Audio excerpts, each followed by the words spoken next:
Hello and welcome. Today we're going to talk about a topic that affects us all: stress, mindfulness, and well-being. And of course, we'll share some tips for seeking that sense of well-being that sometimes feels hard to reach. We have some very interesting information about mindfulness that we want to share with you. So let's get started with the presentation of the topic. Let's try to understand how stress affects us, and more importantly, practical tools that we can actually use in the midst of the chaos of daily life. We'll try to take a practical and at the same time light-hearted approach to understanding the topic. We tend to declare war on stress as if it were an enemy, but our perspective here is different, much more in line with our biology. Stress is not the problem. The problem is the lack of regulation, the lack of recovery. And what's interesting is that this applies in schools to teachers, a highly demanding profession, which then shows us that the solutions are in fact universal. The starting point is the teacher. The high emotional demands of the profession are always mentioned in the literature. And the factors are clear: brutal cognitive and emotional load, constant responsibility, fighting against the clock all the time, and managing dozens of human relationships every day. The result, as the literature points out, is an epidemic of stress and burnout. It's a cocktail of pressures. And what's truly revealing here is that if we replace the word teacher, what are we left with? Well, we're left with the profession of many people: emotional burden, time pressure, overwhelming responsibility. Suddenly we're talking about healthcare professionals, managers, caregivers, parents. It's a perfect microcosm of modern pressure. It's not just about the number of tasks, but their nature. It's that relational dimension, the burden of responsibility for others' well-being. That's what wears us down. It's the invisible part of our profession. Which brings us to the next question. What exactly happens in our bodies when these triggers are activated? Day after day? Yes. How does a worry suddenly turn into real back pain? And this is where biology explains things to us, and the topic gets really interesting. The literature reminds us that the stress response with the release of adrenaline and cortisol is a survival mechanism. Brilliant. It was designed to save us from a predator or a dangerous situation. Not exactly to deal with 300 unread emails, but the hormonal response is the same. And the next part is really interesting. The idea that there is such a thing as good stress. This changes the rules of the game a little bit. Yes, the distinction between eustress and distress. Eustress is what we feel when faced with a challenge, a stimulating challenge. A deadline that forces us to focus, a project that excites us. We feel adrenaline, but it's in service of an achievable goal. That's eustress, a boost.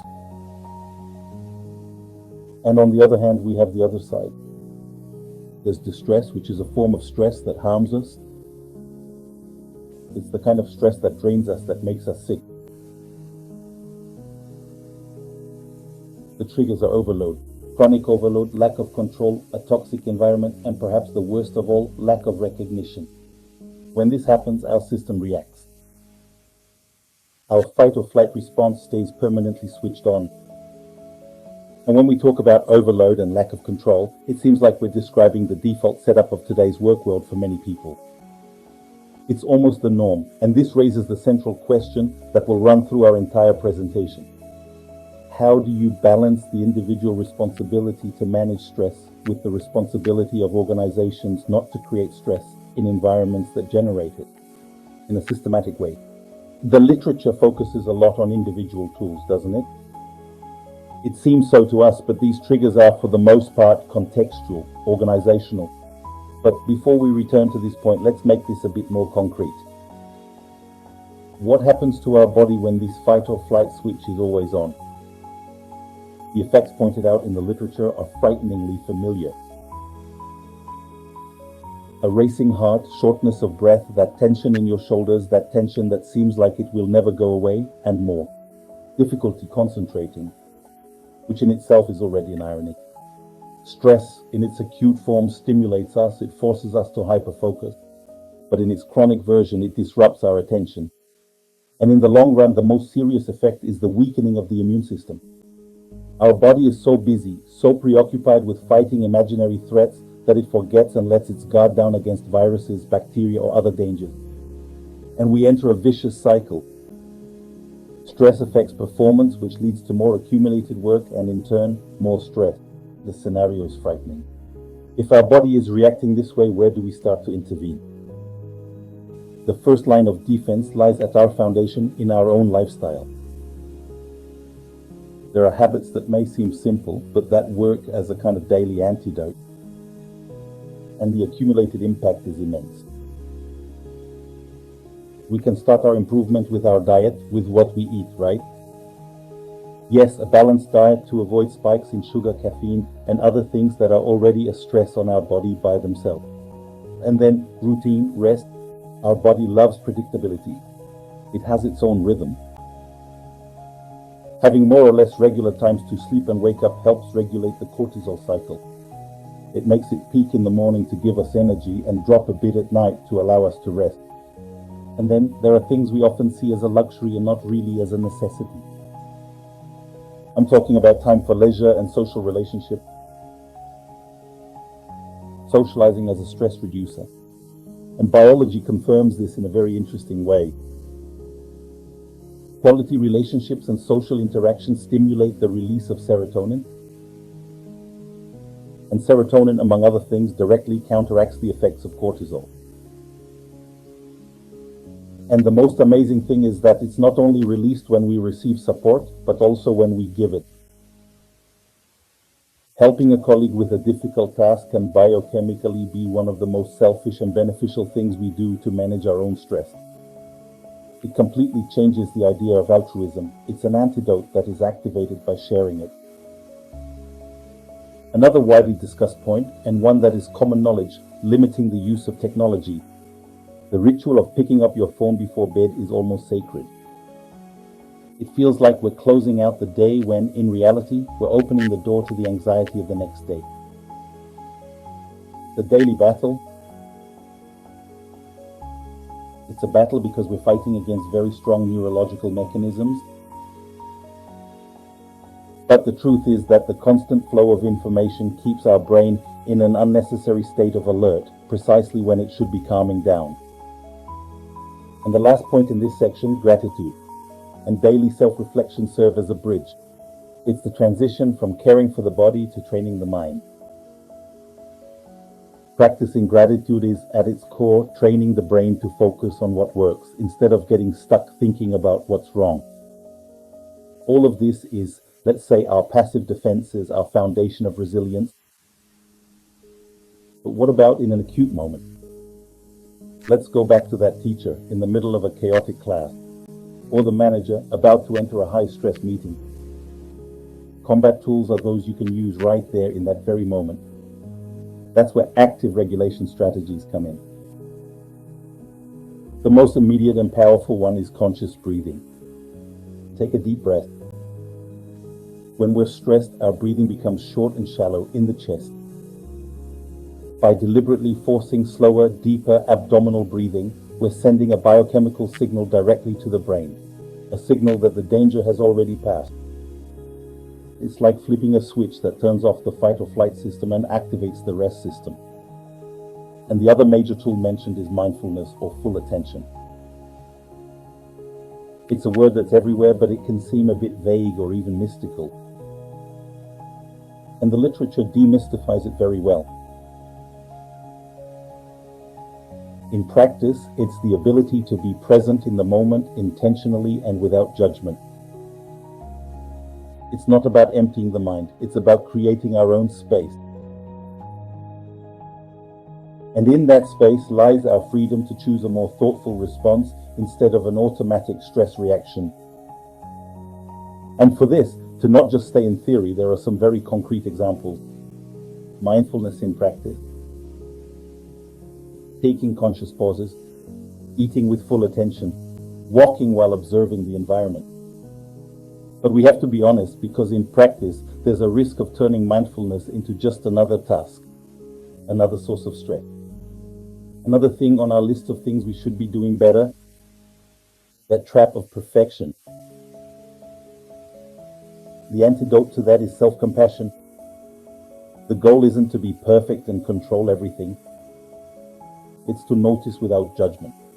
For example, if we're eating in front of the computer, maybe with the next sip, try to taste the flavor.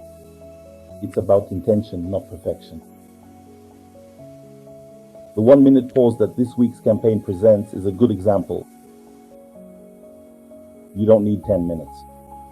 The consistency of 5 minutes a day has more impact than 1 hour once a month.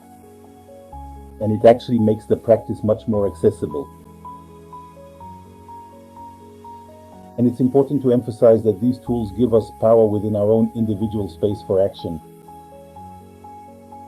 They help us navigate the waves, but they don't make the waves disappear. The idea isn't to use mindfulness to endure what we simply can't endure, the unbearable. If the environment is systematically toxic, these tools are just a help, not the solution. The solution lies in changing the environment. And we return to the tension between individual and collective responsibility that we talked about at the beginning. It seems that all these practices, the habits, the tools we've discussed, are not an end in themselves. They are the building blocks for constructing something greater, which is based on the pillars of well-being. They are not the final structure, and the pillars are broad. Maintaining a sharp focus and fostering positive thinking, which are born from deep gratitude and mindfulness, an active and healthy body, which comes from proper nutrition and consistent exercise, and nurturing high-quality relationships, strengthened by active listening and presence. And then, the last two factors, which are of a different nature, a sense of purpose and the balance between reason and emotion. We wonder if a very strong sense of purpose on its own can actually lead to burnout. If it isn't balanced by other pillars, how many people end up exhausted fighting for a cause they deeply believe in? It's a relevant observation, and it shows exactly how these pillars are not a checklist, but a system in dynamic balance. Purpose gives us the why, the energy, the motivation, if you will. But without the pillar of a healthy body, rest, and supportive relationships, that same purpose can consume us. Well-being doesn't come from simply having the pillars, but from keeping them all in balance. And the balance between reason and emotion, that is perhaps less of a pillar and more the result of all this work. The ability to feel our emotions without being dominated by them. Looking back to the beginning of this presentation, the journey seems clear. We started with the concrete problem of chronic stress and ended up with an integrative and constructive view of what well-being is. In summary, the first big idea is that our biological response to stress is natural, but the state of chronic stress is not. And we can learn to regulate it. A second strong idea is that tools like mindfulness are not mystical panaceas, but rather a very practical mental training. It's like taking your brain to the gym to make it more focused, calmer, and less reactive. And finally, perhaps the most important idea, well-being is not a destination, it's not a place you arrive at and stay forever. It's an active process, a daily construction, made up of small conscious choices that take care of the body and mind. And perhaps to leave one last thought, we can return to that question that has accompanied us since the beginning of the presentation. The tools presented focus, rightly so, on individual action. They are immensely valuable. But the question that remains is to what extent these personal practices can be effective when faced with the systemic causes of stress. Work overload, lack of control, where does the individual responsibility to take a deep breath end? And where does the collective and organizational responsibility begin to create environments where people can actually breathe? This is the question that remains. This was the presentation I brought to you today. I hope I have fulfilled my purpose, which was to give a brief and practical introduction to the topic of mindfulness, well-being, and stress. Mindfulness as a tool to combat chronic stress and well-being for a healthier life. See you soon.